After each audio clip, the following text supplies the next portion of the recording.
د موبایل تولیدونکي مترولا شرکت هم لاس تر زنې نه دی نه. سلام، وخت مو بخیر. د پښتو پلس چینل ته ښه راغلاست. هیله ده دا ویډیو تر پایله وګورئ.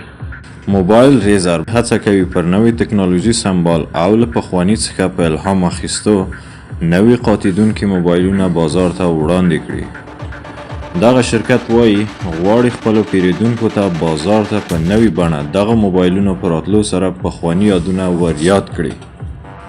ویل کېږي چې په دغه موبایلونو کې پر ټچ سکرین سربیره ټوله هغه نوې تکنالوژي کارول شوې وي چې اوس مهال په ځینو نورو ډیرو ایکس ډي ډیولپرز کاریدونکو موبایلونو کې کارول شوي دي. په یو راپور کې د دغه نوي موبایل د جوړښت په اړه ځینې معلومات افشا کړي. په یاد راپور کې راغلي چې پر مخپاڼه به یې لږ تر لږه شپږ تنظیماتو عنوانونه ښکاره او ترڅنګ به یې کله چې اصلي صفحه کلوز ډسپلی خلاص وي د نمایش بیروني صفحه به یې تور رنګ خپلوي.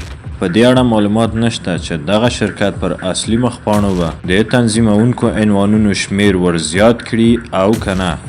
ډیری شرکتونه اوس په دې هڅه کې دي چې بیرته په یو ډول پخواني او لومړی ځل جوړیدونکو تولیدات بازار ته په داسې بڼه وړاندې کړي چې نوې تکنالوژي پکې کارول شوې وي. مننه کوم چې تر دې دا موږ سره یو ځای واست. که غواړئ نورې تازه او معلوماتي ویډیوګانې زموږ له چینل څخه وګورئ.